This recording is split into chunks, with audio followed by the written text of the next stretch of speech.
Points बताऊंगा आज और एक प्रॉब्लम ऑफ डबल काउंटिंग और तीनों मेथड के प्रिकॉशंस। तो ट्राई करेंगे आज ये 4-5 टॉपिक कंप्लीट करने के लिए। ठीक है, तो नेशनल इनकम के अंदर जो कंसेप्चुअल चीजें हैं, जो बेसिक चीजें हैं, वो तो आपको आई थिंक सो आती हैं। जैसे ये थोड़ा सा थ्योरेटिकल पार्ट हमारा कंप्लीट हो जाएगा, उसके बाद हम मूव कर जाएंगे बेटा अपने न्यूमेरिकल पार्ट पे। तो न्यूमेरिकल पार्ट जिस बच्चे ने भी करना है वो बेटा आई last next week, today is Thursday, ठीक है, तो ट्यूसडे से मैं बिगिन कर दूंगा आपका next part, that is practical part of national income, और 1 वीक के अंदर ही उसे कंप्लीट कर देंगे। ठीक है, ट्राई करेंगे 2 क्लासेस में ही हो जाए। कुछ रिकॉर्डिंग वीडियोस भी आपको मैं देखने के लिए बोलूंगा उसमें साथ साथ। सो नेशनल इनकम यूनिट आपकी 10 मार्क्स की यूनिट है अगर बोर्ड के एग्जाम नॉर्मल मैनर में होते हैं तो नेशनल इनकम की यूनिट बेटा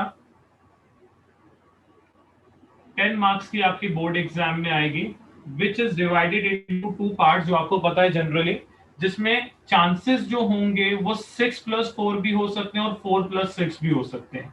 लेकिन आप मान के चलो 4 मार्क्स का थ्योरेटिकल पार्ट और 6 मार्क्स का थ्योरेटिकल पार्ट एंड 4 मार्क्स के आपका न्यूमेरिकल क्वेश्चन। ठीक है, अपोजिट भी हो सकता है। जो करंट ईयर का सेशन है उसमें इन्होंने इसको 12 मार्क्स का कर दिया national income, so that 6 marks में इक्वली डिवाइड हो जाए। ठीक है, लेकिन आपके वाले केस में थोड़ा सा अलग है। सो नेशनल इनकम यूनिट जो फर्स्ट यूनिट है आपकी, पूरी 4 चैप्टर्स इसके अंदर है। Chapter number 1 circular flow of income, ये मैंने आपको थोड़ा सा लास्ट क्लासेस में रिवाइज करा दिया था। Chapter number 2 that is basic concepts of macroeconomics. जिन बच्चों ने क्लास अटेंड नहीं की थी बता देना, एक बार रिकॉर्डिंग वीडियो सेंड कर दूंगा, वो एक बार देख लेंगे। द इंपॉर्टेंट पार्ट है इसके इस चैप्टर में जो थोड़े से ट्रिकी पॉइंट है, एक बार उन्हें डिस्कस कर लेते हैं। बेसिक चीजें तो आपको आती हैं और आपको न्यू 12 तो नहीं हो बेटा जिनको सारी चीजें दोबारा से बताई जाए, तो कुछ बेसिक चीजों पे फोकस करेंगे। आज की क्लास का हमारा मेन टॉपिक रहेगा एनएफआईए और उसके कंपोनेंट्स एंड इट्स कंपोनेंट्स। इसके बाद हम रिवाइज करेंगे सबसे पहले प्रिकॉशंस, क्योंकि प्रिकॉशंस एक इंपॉर्टेंट टॉपिक है। अगर क्वेश्चन आपका पेपर एमसीक्यू फॉर्म में आ गया, ऑब्जेक्टिव क्वेश्चन ज्यादा आ गए, तो प्रिकॉशंस की इंपॉर्टेंस बढ़ जाएगी। Precautions of all the 3 methods, there are 3 methods to calculate national income. तो तीनों मेथड्स की एक बार प्रिकॉशन करेंगे, precaution of all the 3 methods. Then उसके बाद अगर टाइम मिलता है तो डबल काउंटिंग की प्रॉब्लम क्या है and how the problem of double counting can be avoided, and how the problem of double counting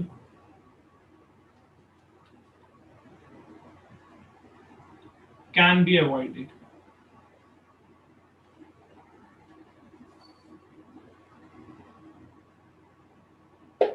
ठीक है बेटा, डबल काउंटिंग क्या है और डबल काउंटिंग की प्रॉब्लम को कैसे अवॉइड किया जा सकता है।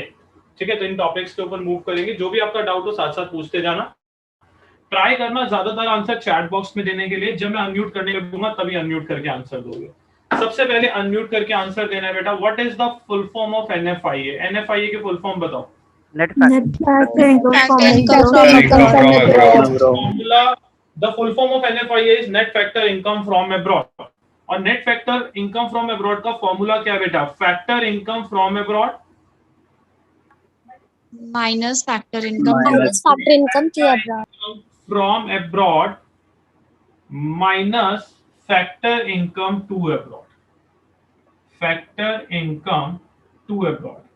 तो फ्रॉम अब्रॉड में से अगर हम टू अब्रॉड को माइनस कर देते हैं, then we get the value of NFIA, उसको हम एनएफआईए बोलते हैं। Then what is the importance of NFIA while calculating domestic income and national income? Anyone raise your hand जो फॉर्मूला बता सके। एनएफआईए तो आपको क्लियर हो गया होता क्या। What is the formula of national income in respect of NFIA? Yes बेटा, नेशनल इनकम का फॉर्मूला, रेज योर हैंड जो आंसर देंगे। नेशनल इनकम का फॉर्मूला लवन्या अग्रवाल बेटा, Lavanya Agarwal. The domestic income plus factor income from abroad minus factor income to abroad. National income is equal to domestic income minus, domestic income में से क्या minus करना है या प्लस करना है? प्लस करना है बेटा। क्या प्लस करना है? एनएफआईए। अगर हम डायरेक्ट फॉर्मूला लिखे तो we can say that national income is equal to domestic income plus NFIA. Formula सबको क्लियर है बेटा? यस और no? Yes, sir. Yes, sir. Formula सबको क्लियर Yes, है? sir. Formula is national income is equal to domestic income plus NFIA। अब एक बहुत ध्यान से पॉइंट समझो बेटा, इसका मीनिंग क्या है। National income is equal to domestic income plus NFIA, ये हमारा टोटल फॉर्मूला हो गया।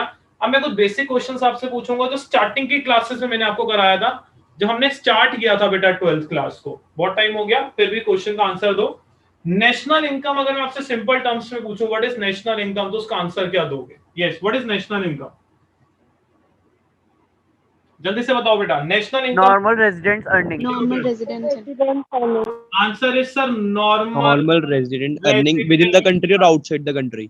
ठीक है, नॉर्मल रेजिडेंट्स अर्निंग। सर जो नॉर्मल रेजिडेंट की अर्निंग होती है उसी को नेशनल इनकम बोलते हैं। अब मुझे ये बताओ नॉर्मल रेजिडेंट अर्निंग करता कहां पे है बेटा? Within the country, outside the country. ठीक है, आपको दोनों समझ आ गए। With in the domestic territory, DT लिख रहा हूं बेटा मैं, DT, और आउटसाइड द डोमेस्टिक टेरिटरी, यही है बेटा। यस और नो? यस और नो, जल्दी बताओ। Yes, sir. Yes, sir. Normal resident की अर्निंग जो within the domestic territory हो plus outside the domestic territory. For example Tata company, Reliance company जब इंडिया में प्रॉफिट अर्न करेंगी वो भी इंडिया की नेशनल इनकम में आएगा, बाहर अर्न करेंगी वो भी इंडिया की नेशनल इनकम में आएगा। क्लियर सबको? Yes, sir. डोमेस्टिक इनकम के अंदर हम किस किस प्रोड्यूसर की अर्निंग को इंक्लूड करते हैं? As you all know that domestic income is a territorial concept as it includes the value of all final goods and services produced in the domestic territory of the country by any producer. This is called domestic income. इसका मतलब domestic income के producer कौन कौन होते हैं? Resident or non-resident. NR भी हो सकता है, NRI भी हो सकता है, फॉरेनर। जो जतिन तूने बोला था बेटा नॉन रेजिडेंट, Yes, sir. ये दोनों बेटा नॉन रेजिडेंट की कैटेगरी में आते हैं। यस और नो? Yes, sir. पूरा क्लियर हो गया? NRI और foreigner बात तो एक ही हो जाएगी ना? नहीं बेटा, NRI फॉरेनर दो अलग अलग बातें हैं। NRI कौन होते हैं? जो इंडियंस तो हैं लेकिन इंडिया में रहते नहीं है, तो उसको हम बोलते हैं नॉन रेजिडेंट ऑफ इंडिया। ठीक है, लेकिन वो हमारे लोग होते हैं। फॉरेनर्स कौन होते हैं? जो दूसरी कंट्री से बिलोंग करते हैं। ठीक है सर। ठीक है, लेकिन दोनों की कैटेगरी एक ही है, नॉन रेजिडेंट। क्लियर हो गया? अब डोमेस्टिक इनकम में एनआर की इनकम भी है, एनआरआई की इनकम भी है, फॉरेनर की इनकम भी है। हमें किसकी इनकम चाहिए बेटा नेशनल इनकम के लिए? ओनली रेजिडेंट की। ओनली नॉर्मल रेजिडेंट, मतलब हमें इन दोनों की इनकम को हटाना पड़ेगा। यस और नो? जल्दी से बताओ। Yes sir. ठीक है, हमें इन दोनों की इनकम को हटाना पड़ेगा। हटाने के लिए क्या करेंगे? NFIA प्लस कर देंगे। जैसे आप NFIA प्लस करोगे तो होगा क्या? Factor income from abroad plus हो जाएगा और टू अब्रॉड माइनस हो जाएगा। फैक्टर इनकम टू अब्रॉड का मतलब क्या है? वो इनकम जो नॉन रेजिडेंट ने इंडिया में अर्न की और ईयर के एंड में वो इंडिया से लेके इसको दूसरी कंट्री में चला जाएगा। जैसे बेटा हम NFIA प्लस करेंगे और उसकी वजह से फैक्टर इनकम टू अब्रॉड यहां से माइनस होगा, ये दोनों चीजें ऑटोमेटिकली माइनस हो जाएंगी। माइनस होने के बाद क्या बच जाएगा?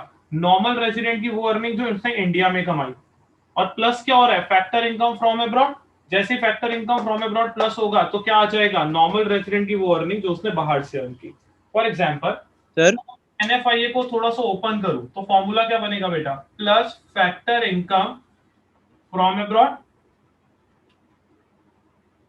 और rest of the world we can say that minus factor income to abroad. यही है ना?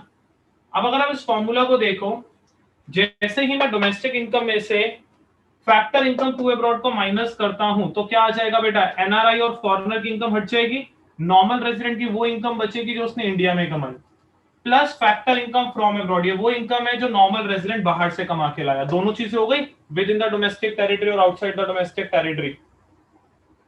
यस और no?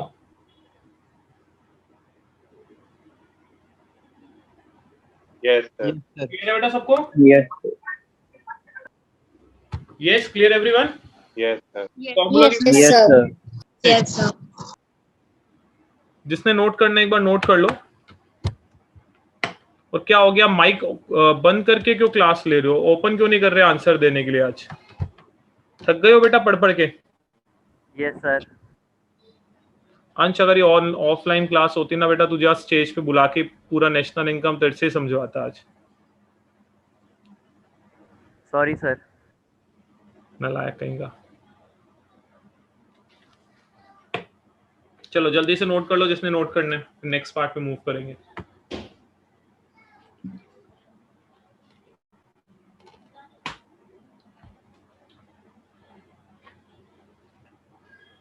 Sir non resident of India में जो बस इंडियंस ही आते हैं सर, सारे बस फॉरेनर्स नहीं आएंगे उसके अंदर। एनआरआईज आएंगे ना बेटा। एनआरआई कौन होते हैं? जो इंडियंस हैं लेकिन इंडिया में रहते नहीं। ठीक है। चलो रब करें बेटा, प्रिकॉशंस पे मूव करते हैं। इसके कंपोनेंट्स मैं बता देता हूं आपको। If NFIA is not given in the question तो आपको क्या करना है, 3 कंपोनेंट्स प्लस करने हैं। और एनएफआईए के 3 कंपोनेंट्स बताओ कौन कौन से होते हैं? नेट कंपनसेशन टू एम्प्लॉइज, वो इनकम जो हमारे नॉर्मल रेजिडेंट बाहर से अर्न करके ला रहे हैं in the form of salary.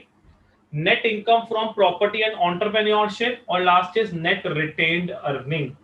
If NFIA is not given, इन तीनों को प्लस कर दोगे, आपके पास क्या बन जाएगा? एनएफआईए। क्लियर है सबको? Yes. Yes sir. चलो नेक्स्ट आते हैं एक important question.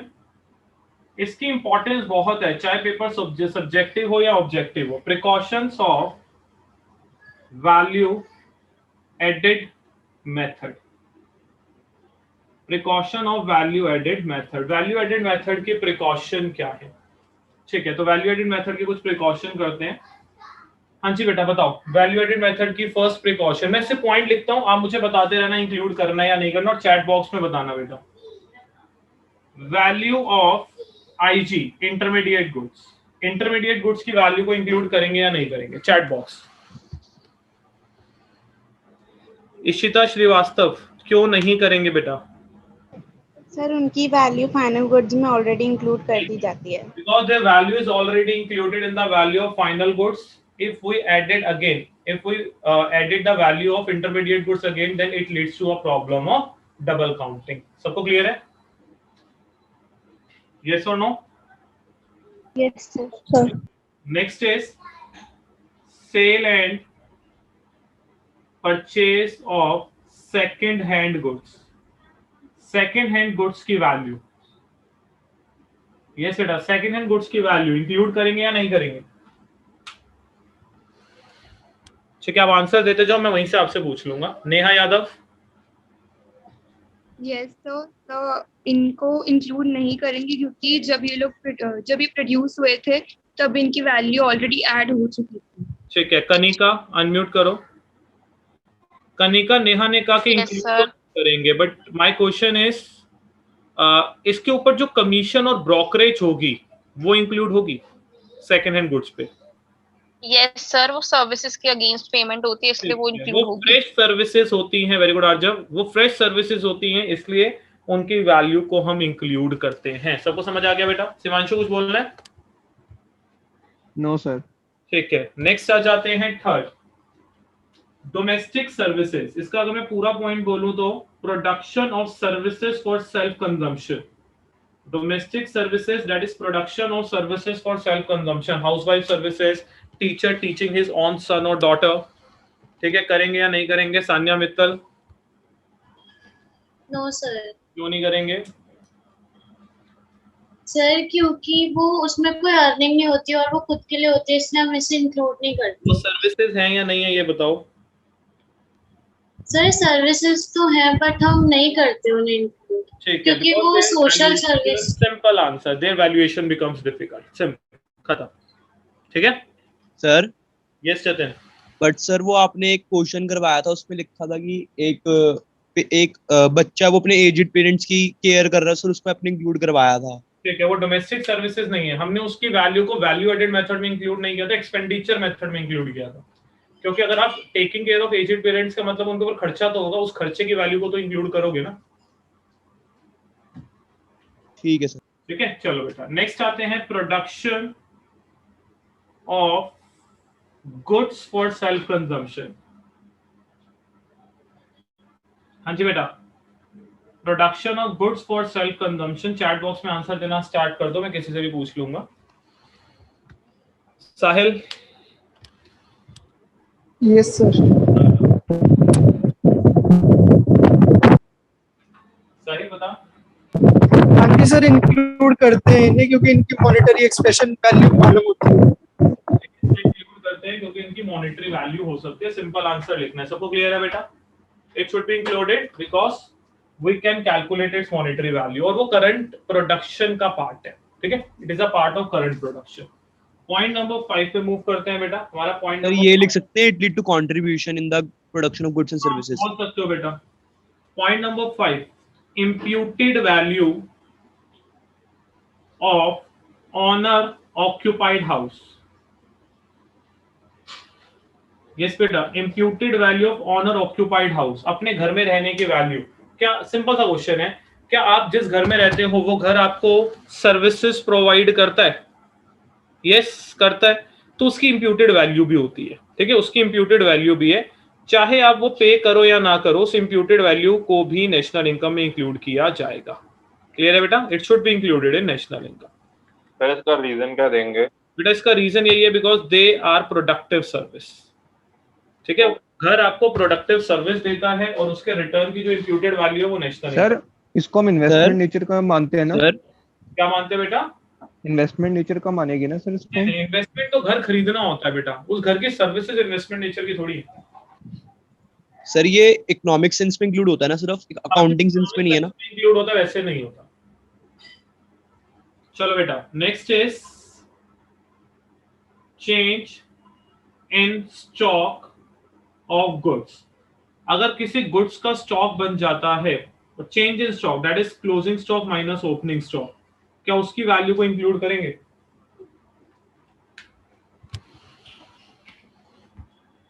Change in stock of goods include होगा या नहीं होगा? जतिन बता बेटा। बिकॉज सर इट इज ये क्योंकि करंट ईयर में एडिशन है गुड्स एंड सर्विसेज के अंदर, as it is an addition of the current year for current capital formation। ये करंट कैपिटल फॉर्मेशन का पार्ट होता है, तो इसको भी हम नेशनल इनकम में इंक्लूड करते हैं। तो किसको नहीं करते? फर्स्ट नहीं करते, सेकंड नहीं करते, थर्ड नहीं करते, फोर्थ, फिफ्थ और सिक्स्थ, इन तीनों को इंक्लूड किया जाएगा। सारी प्रिकॉशंस क्लियर है बेटा? वैल्यू एडेड मेथड की यस सर। चलो इनकम मेथड पे, तीनों मेथड्स के ऊपर प्रिकॉशन कर लेते हैं पहले। नेक्स्ट आते हैं बेटा precaution of income method. Income method आ जाओ, इनकम मेथड के प्रिकॉशन पे। सर आपने कैपिटल फॉर्मेशन क्यों बोला था? बच्चे बिकॉज जब उसका स्टॉक बन जाता है तो वो प्रोडक्ट जो है वो इंटरमीडिएट गुड्स से कैपिटल नेचर का हो जाता है, इसीलिए कैपिटल फॉर्मेशन बोल रहा था। समझ गया? अगर आप किसी प्रोडक्ट का स्टॉक बच जाता है तो उसको बैलेंस शीट के असेट साइड पे दिखाते हैं ना। बट वो क्लोजिंग स्टॉक होगा ना, यहाँ पर तो हम एडिशन टू स्टॉक देख रहे हैं। कैपिटल, अच्छा तूने कहा सर वो क्लोजिंग स्टॉक होगा, तो क्लोजिंग स्टॉक आपकी असेट नहीं होती सर? वो होता है ना, बट ये तो एडिशन टू स्टॉक है ना सर, ये कैपिटल नेचर का हो। स्टॉक ही तो बेटा, एडिशन टू स्टॉक भी तो क्लोजिंग स्टॉक का ही पार्ट होता है। क्या हो गया जतिन आपके पास? बताऊं, समझ आ गया? ठीक है सर, ठीक है, आ गया। चलो चलो बेटा, प्रिकॉशन ऑफ इनकम मेथड पे आ जाते हैं। प्रिकॉशन ऑफ इनकम मेथड जल्दी से बताएंगे। ट्रांसफर इनकम, चैट बॉक्स में आप आंसर लिखना स्टार्ट कर दो। ट्रांसफर इनकम, अनन्या बताओ बेटा। सर इंक्लूड नहीं होता बिकॉज वो कोई प्रोडक्टिव एक्टिविटी नहीं होती। ठीक है, तो because such receipts are not connected with any productive activity. ठीक है, उससे कोई वैल्यू एडिशन नहीं हो रहा। क्लियर है? यूनिलैटरल है। ठीक है, income from sale of second hand goods, अगर आपको कोई इनकम हो रही है सेकंड हैंड गुड्स से, वो इंक्लूड होगा या नहीं? Income from sale of second hand goods. Japmeet answer देगा। जपमीत बता बेटा। सर नहीं होएगा, इंक्लूड है। क्यों नहीं होएगा? सर जिस बार यदि प्रोडक्शन हो चुकी थी उस टाइम हो गया था इंक्लूड, अगर दोबारा करेंगे तो डबल काउंटिंग होएगा। आचल ठीक है बेटा, वेरी गुड। सर वो ऑलरेडी काउंट हो चुका है, इसलिए वो दोबारा काउंट नहीं होगा। वो ऑलरेडी इंक्लूड हो चुका है। सर क्या हो गया, अगर दोबारा इंक्लूड करेंगे तो डबल काउंटिंग हो जाएगी। वो ईयर में ऑलरेडी ईयर में सब का तीनों का ठीक है। जिस ईयर में फर्स्ट टाइम वो सोल्ड हुआ था उसकी वैल्यू इंक्लूड हो चुकी है, दोबारा इंक्लूड करेंगे तो डबल काउंटिंग की प्रॉब्लम आएगी। लेकिन सेम एग्जांपल कमीशन वगैरह होगा तो वो इंक्लूड हो जाएगा। नेक्स्ट बेटा, income from sale of financial assets. जैसे कि शेयर होते हैं, डिबेंचर होते हैं, बॉन्ड्स होते हैं, उनकी वैल्यू को इंक्लूड करा जाएगा या नहीं? Sir no. Ansh? Windfall gain sir नहीं किया जाएगा। क्यों नहीं किया जाएगा बेटा? सर क्योंकि कोई प्रोडक्शन एक्टिविटी नहीं हो रही उससे। प्रोडक्शन एक्टिविटी नहीं हो रही, कैपिटल गेन है, क्योंकि सर वो current flow of goods and services में कंट्रीब्यूट नहीं कर रहे। ठीक है, आप सिंपल बोल सकते हो they are just a paper claim. ये जस्ट पेपर क्लेम होते हैं जिसमें सिर्फ ट्रांसफर हो जाती है ऑनरशिप, लेकिन कोई प्रोडक्शन का पार्ट नहीं है। आर्जव अनम्यूट कर। आर्जव, अगर इसके ऊपर कुछ कमीशन और ब्रोकरेज मिले तो वो इंक्लूड होगा? यस सर होगा, क्योंकि सर्विस दे रहा है वो आदमी। प्रोडक्टिव सर्विस का पार्ट क्लियर हो गया। नेक्स्ट आ जाओ बेटा, विंडफॉल। हाँ जी सर बताओ बेटा। सर कैपिटल गेन भी लिख सकते हैं इसको? कैपिटल गेन काइंड ऑफ उसको कह सकते हो, लेकिन कैपिटल गेन, हाँ कैपिटल गेन क्या होता है बेटा, जो सेकंड हैंड गुड्स की वैल्यू, लेट्स से तूने शेयर खरीदा 100 का, उसे 150 का बेच दिया, तो वो 50 कैपिटल गेन है बस। लेकिन अगर सर आपने income from sale of financial assets पूछा ना, तो उसमें हो तो सकता है सर। वो कैसे हो सकता है बता? Capital gain sir. गेन कैसे, तू बता। मान ले सिंपल सा एग्जांपल, मैंने बोला sale and purchase of second hand या फाइनेंशियल एसेट, पुराने हो या नहीं, तूने 100 का शेयर खरीदा और तूने मुझे 100 का ही बेच दिया, बता कहाँ है कैपिटल गेन? सर बट आपने इनकम कही थी ना, ये तो नहीं, तो इनकम का मतलब ये भी है, लेट्स से मेरी कंपनी है, मेरी कंपनी ने 10,000 शेयर्स बेचे एट द रेट ऑफ 100, तो मेरी इनकम कितनी आ गई, रिसिप्ट कितनी आई मेरे पास, मैंने प्रॉफिट थोड़ी बोला। हाँ बेटा सर 10,000 into 100 10 lakhs आ जाएगी। 10 लाख आ गई। हाँ, इसमें कैपिटल गेन का सर वे इनकम थोड़ी ना होगी, तो हमारी लायबिलिटी ग्रेड हो गई ना भाई। मैंने सेकंड हैंड वगैरह तो कुछ बोला ही नहीं ना, मैंने सिंपल बोला income from sale of share, shares को बेच के वो नए शेयर होंगे, तो फिर कैपिटल गेन कैसे हो जाएगा? कैपिटल गेन तो तब होगा ना जब सेकंड हैंड बेचोगे। नहीं सर, मुझे ये लगा कि जैसे आपने 100 रुपए का शेयर लिखा है तो हमने 120 में बेच दिया और 20 रुपए इनकम। 100 ही बोला ना, चल मैं कहता हूँ कि मैंने 120 में बेच दिया, वो तो प्रीमियम होगा, कैपिटल गेन थोड़ी होता है। अकाउंट्स है तेरे पास? Yes sir. उसको दोबारा पढ़। प्रीमियम पता है क्या होता है? बड़े प्रीमियम, अगर कंपनी 100 का शेयर 120 में बेच दे, कैपिटल गेन किस बात का? प्रीमियम है उसका।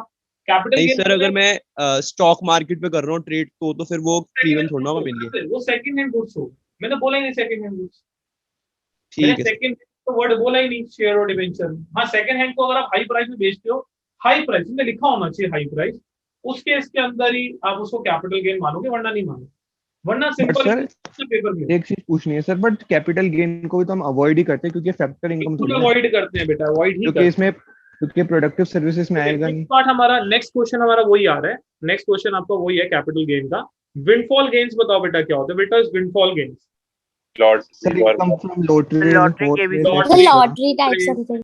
ठीक है, इसको भी इंक्लूड नहीं करेंगे क्योंकि प्रोडक्शन एक्टिविटी का पार्ट नहीं। क्लियर? जनरली कैपिटल गेन आपको मिलते हैं सेकंड हैंड गुड्स पे, ठीक है, और आपको फाइनेंशियल एसेट्स पे भी मिल सकते हैं, लेकिन अगर आप स्टॉक मार्केट के अंदर करो तो, अगर कंपनी बेचेगी तो आप कैपिटल गेन मत लिखना। चलो बेटा नेक्स्ट आ जाते हैं। Imputed value of services provided by honour of production unit. Imputed value of services, जैसे कोई ऑनर ही मैनेजर है, यस बेटा, कोई ऑनर ही मैनेजर है, तो उसकी वैल्यू को नेशनल इनकम में इंक्लूड करेंगे। Yes, this is called implicit value. याद है बेटा? सर करेंगे। शिवांशु बोल बेटा। सर करेंगे इंक्लूड, क्योंकि प्रोडक्टिव एक्टिविटीज का पार्ट है और current flow of good and services में कंट्रीब्यूट करेगा। नेक्स्ट आते हैं इनडायरेक्ट टैक्सेस। इनडायरेक्ट टैक्सेस को करोगे या नहीं करोगे? No sir. ठीक है, क्यों नहीं करोगे? बिकॉज़ से ट्रांसफर पेमेंट्स होते हैं, जितने भी डायरेक्ट टैक्सेस होते हैं सर ये पास्ट सेविंग्स कंपल्सरी पेमेंट्स हैं, ट्रांसफर पेमेंट्स हैं, गवर्नमेंट को देना ही देना है, तो इसलिए इंक्लूड नहीं करें। क्लियर है सबको? चलो अब आते हैं एक्सपेंडिचर मेथड की प्रिकॉशन पे। Precaution of expenditure method. First precaution, expenditure on intermediate goods. Intermediate goods के ऊपर जो खर्चा होता है सर, इम्प्यूटेड सर्विसेज का आपने क्या बताया था, इंक्लूड होगा या नहीं होगा? बेटा इम्प्यूटेड वैल्यूज हमेशा इंक्लूड होंगी, इनडायरेक्ट टैक्सेस नहीं होंगी। Expenditure on intermediate goods, Lavanya. Sir नहीं होंगी, क्योंकि इनकी जो वैल्यू सर उनकी जो वैल्यू है वो ऑलरेडी इंक्लूडेड है फाइनल गुड्स में। ठीक है बेटा, तो इनकी वैल्यू ऑलरेडी फाइनल गुड्स में इंक्लूडेड है, इसलिए इंक्लूड नहीं होगा। सर नेक्स्ट आ जाते अगर हैं। आप डिबेंचर्स लेते हैं और डिबेंचर्स में हमें रेगुलरली इंटरेस्ट मिलता है, तो उसकी जो इनकम है उसको इंक्लूड करते हैं? दोबारा बोल प्रियांश, अगर हमने कोई डिबेंचर खरीदे उससे हमें इंटरेस्ट मिल रहा है रेगुलरली, इंटरेस्ट की वैल्यू आएगी बेटा, इनकम मेथड आएगी बेटा, इंटरेस्ट हो गया, डिविडेंड हो गया, इन सब की वैल्यू आएगी। ओके सर, ठीक है, चलो नेक्स्ट, ट्रांसफर पेमेंट्स इंक्लूड होंगी? No sir. ठीक है, ट्रांसफर पेमेंट्स की वैल्यू इंक्लूड नहीं होगी। Purchase of second hand goods? No sir. ठीक है, वो भी नहीं होगा। Next, purchase of financial assets? No sir. No sir. भी नहीं होगा। ठीक है, लेकिन इसके ऊपर कोई कमीशन ब्रोकरेज दोगे तो होगा। Expenditure on account production? Sir होगा। यस सर होगा। होगी। ठीक है ना, ये होगा, that is self consumption goods वगैरह जो होते हैं वो होगा। नेक्स्ट आ जाते हैं बेटा प्रिकॉशंस, तो आपको क्लियर है, एक बार आपसे रिवाइज कर लेना, एक बार रीड कर लेना जो नोट्स हैं उनमें से। अब आते हैं एक इंपॉर्टेंट क्वेश्चन, अगर पेपर सब्जेक्टिव नेचर का आता है तो ये एक ऐसा क्वेश्चन है जो जनरली एग्जाम में आने के चांसेस में होगा, double counting. Problem of double counting क्या है? How the problem of double counting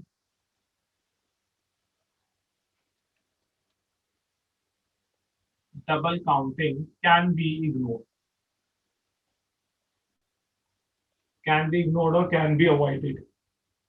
आप कैसे डबल काउंटिंग की प्रॉब्लम को इग्नोर कर सकते हो, अवॉइड कर सकते हो? तो कुछ एग्जांपल के थ्रू समझते हैं। There are two alternative ways to avoid the problem of double counting. Double counting की प्रॉब्लम को सॉल्व करने के दो मेथड्स हैं, लेकिन उससे पहले देखते हैं डबल काउंटिंग है। डबल काउंटिंग की प्रॉब्लम के लिए एक फेमिलियर एग्जांपल जो हमने पहले भी किया हुआ है बेटा। लेट्स से फार्मर ने इकोनॉमी में प्रोड्यूस किया wheat and farmer sell its product to miller of ₹500। Farmer ने इस प्रोडक्ट को मिलर को सोल्ड कर दिया। कितने में सोल्ड किया बेटा? 500 रुपीज में। और मिलर ने इस प्रोडक्ट के साथ क्या किया बेटा? फ्लोर बना दिया। मिलर ने इस व्हीट की हेल्प से फ्लोर प्रोड्यूस किया और इस फ्लोर को आगे सोल्ड कर दिया बेटा बेकर को ऑफ रुपीज लेट से 2000। ठीक है, एंड बेकर ने क्या किया बेटा? Baker convert floor into breadth. Baker ने इस फ्लोर को ब्रेड में कन्वर्ट किया और फर्दर सोल्ड कर दिया 4200 का। किसको सोल्ड किया बेटा? To the final consumer. Consumer को सोल्ड कर दिया। क्लियर यहाँ तक? यस और नो? Yes sir. अब हम देखते हैं कि वैल्यू ऑफ आउटपुट क्या है। प्रॉब्लम क्या आती है? While calculating national income we should include the value of final good. हमें फाइनल गुड की वैल्यू को इंक्लूड करना चाहिए, बट प्रॉब्लम क्या है? अगर फार्मर अपना प्रोडक्ट किसको सोल्ड कर रहा है? मिलर को। तो वो कहता है कि जी मेरे लिए तो फाइनल प्रोडक्ट व्हीट है, इस व्हीट की वैल्यू को नेशनल इनकम में इंक्लूड कर दो। मिलर कहता है मेरा फाइनल प्रोडक्ट तो फ्लोर है क्योंकि मैंने तो बेच दिया, उसकी वैल्यू को इंक्लूड करो। बेकर कहता है नहीं, फाइनल प्रोडक्ट ब्रेड है, इसकी वैल्यू को इंक्लूड करो। और अगर हम इन तीनों की वैल्यूज को इंक्लूड कर देते हैं then it creates a problem of double counting. अगर आप ध्यान से देखो वैल्यू ऑफ आउटपुट, तीनों प्रोड्यूसिंग यूनिट्स का वैल्यू ऑफ आउटपुट आ गया 6700 का। क्या ये सही वैल्यू है नेशनल इनकम में इंक्लूड करने के लिए? No sir. No sir. No sir. Problem of double counting, it creates a problem of double counting. और जब डबल काउंटिंग की प्रॉब्लम क्रिएट होती है तो वो कैसे नजर आएगी? इस व्हीट की वैल्यू बेटा इस पूरे एग्जांपल में, इस पूरी वैल्यू में कितनी बार इंक्लूडेड है? 3 बार। The value of wheat is counted thrice in this value. इस वैल्यू में व्हीट की वैल्यू 3 बार इंक्लूडेड। और फ्लोर की वैल्यू कितनी बार इंक्लूडेड है बेटा? Twice. The value of flour is counted twice, 2 बार इंक्लूड हो गई है। ठीक है, और कभी भी किसी भी प्रोडक्ट की वैल्यू एक से ज्यादा बार अगर इंक्लूड हो जाए then it leads to a problem of double counting. तो ये आपको डबल काउंटिंग शो करके देगा। पूरा समझ आया डबल काउंटिंग है क्या? Yes yes sir. जो मैंने लिखा है इसी एग्जांपल को, बस आप इसी एग्जांपल को एक बार रीड कर लेना नोट्स में से, बुक में से, इजीली समझ आ जाएगा। नाउ वी हैव 2 वे, 2 रास्ते हैं डबल काउंटिंग को सॉल्व करने। पहला रास्ता क्या है देखते हैं।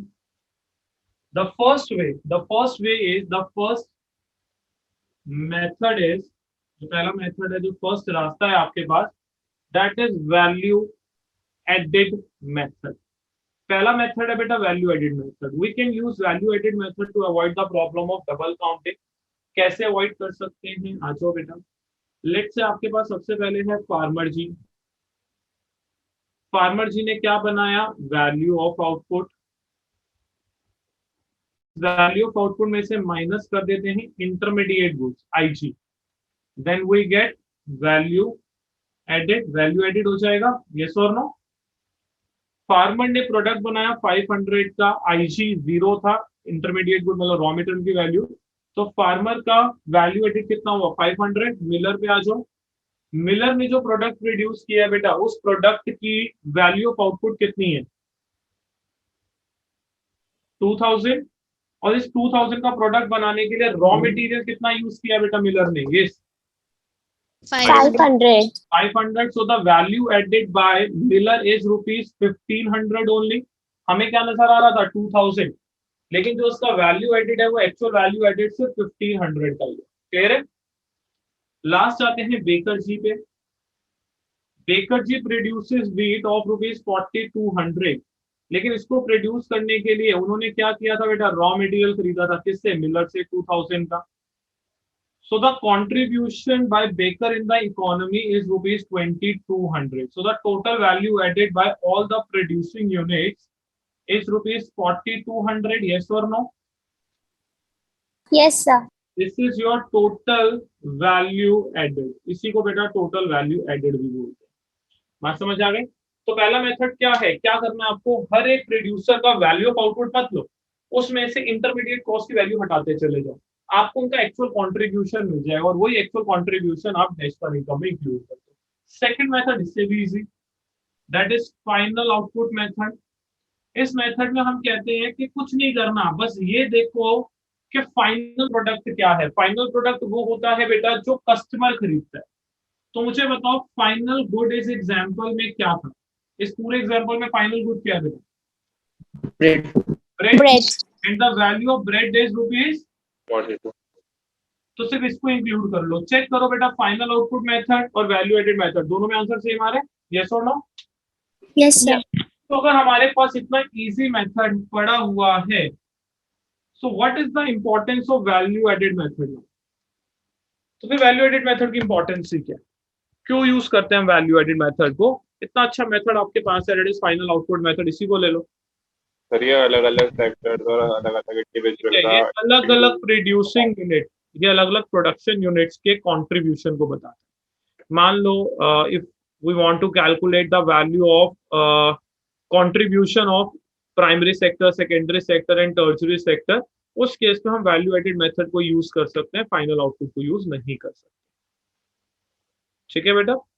Yes, we can say that we to get the output from individual sectors इस मेथड को यूज किया जाता है। क्लियर एवरीवन, सबको समझ आ गया बेटा डबल काउंटिंग क्या है, कैसे सॉल्व होती है? यस जतिन? यस जतिन कुछ पूछना है बेटा? नोट कर लो बेटा जिसने नोट करना है।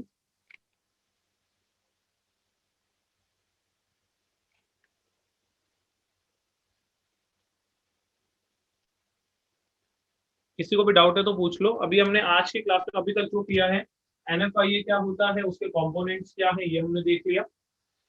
सेकंड टॉपिक हमने देखा बेटा डबल प्रिकॉशंस, तीनों मेथड की प्रिकॉशंस मैंने आपको बता दी है। उसके बाद नेक्स्ट टॉपिक हमारा हो गया दैट इज डबल काउंटिंग क्या है और डबल काउंटिंग के कैसे अवॉइड कर सकते हैं, how the problem of double counting can be avoided. तो दोनों चीजें कंप्लीट हैं आपकी। प्रिकॉशन में कोई डाउट, स्पेशली जो प्रिकॉशंस थे उसमें कोई डाउट, या डबल काउंटिंग के कंसेप्ट में कोई डाउट? सबको क्लियर है?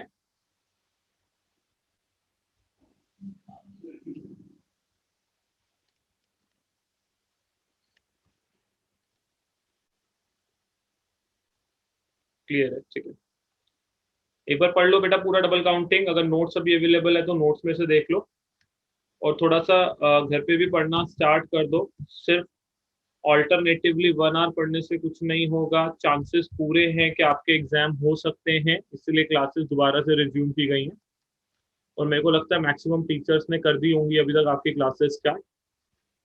ठीक है, तो एक बार चीजों को दोबारा से रिवाइज करना स्टार्ट कर दो। ऐसा ना हो सीबीएसई एक डेट निकाल दे कि 20 डेज बाद बोर्ड के एग्जाम्स है और फिर सारे सब्जेक्ट्स पकड़ के बैठे रहो।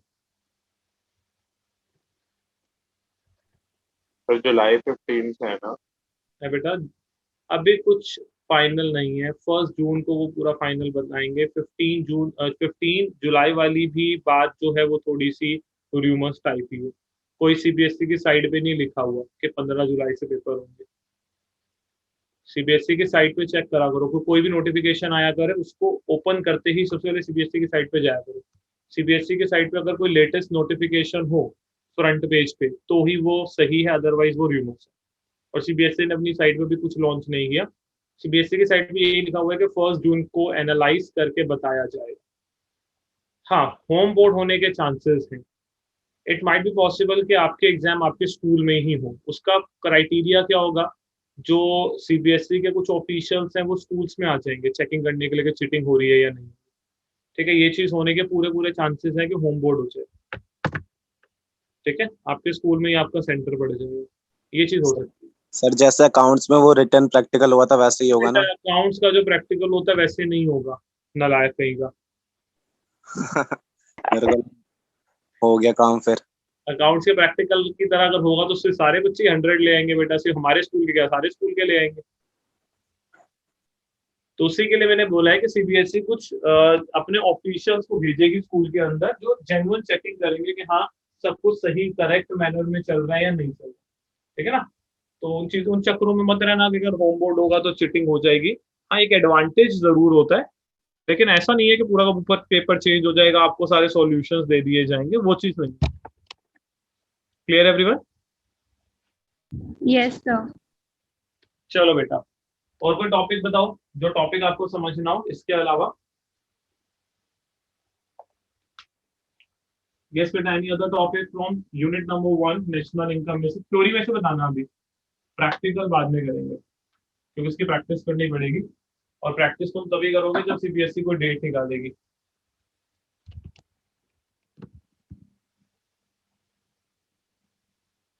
हाँ चिराग, डिपेंडिंग अपॉन द सिचुएशन और एनवायरनमेंट के क्या रहता है उस टाइम पे, कुछ कह नहीं सकते बेटा उसके लिए अभी। ठीक है,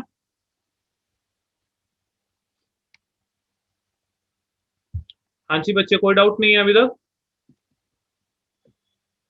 हाँ जी, एक बच्चे का क्वेश्चन है, all the producer goods are not capital good. Yes बेटा, सारे प्रोड्यूसर गुड कैपिटल गुड्स नहीं होते हैं, क्योंकि अगर वो विद इन 1 ईयर कंज्यूम हो जाए तो वो इंटरमीडिएट बन जाते हैं। लास्ट क्लास में मैंने बताया था मैंने, जैसे चॉक डस्टर का हम मार्कर का अगर कोई प्रोड्यूसर नॉन ड्यूरेबल गुड्स खरीदता तो वो इंटरमीडिएट गुड्स हो जाते हैं इसलिए।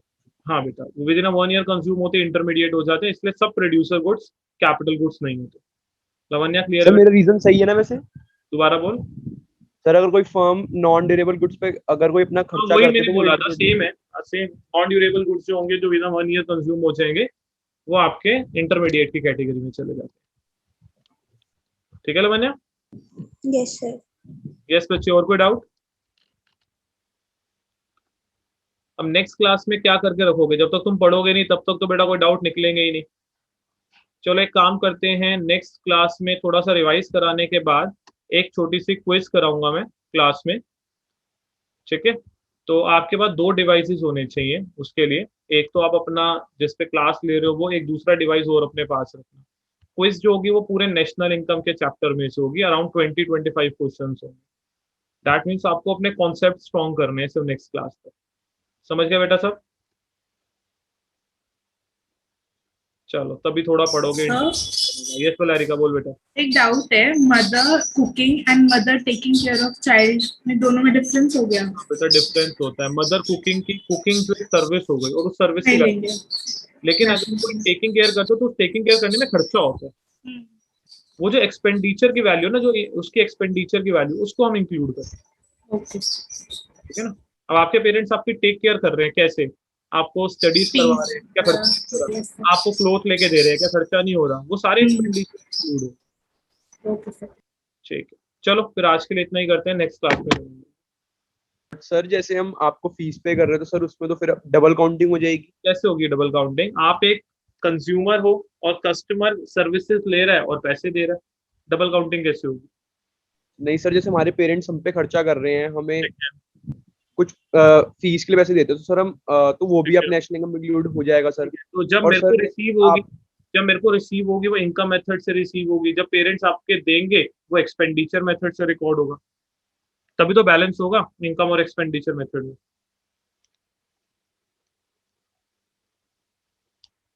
ठीक है जाते नहीं आया सर मुझे तो। सर फिर तो नील इफेक्ट नहीं हो जाएगा इसका? बिल्कुल नील इफेक्ट नहीं होगा। इससे क्या होगा, दोनों मेथड से आंसर सेम आएगा नेशनल इनकम। ठीक है सर। ठीक है, चलो बेटा कर लो लीव, आज के लिए इतना ही करेंगे। नेक्स्ट क्लास में थोड़ा सा पढ़ाने के बाद एक क्विज आपके लिए अरेंज करते हैं।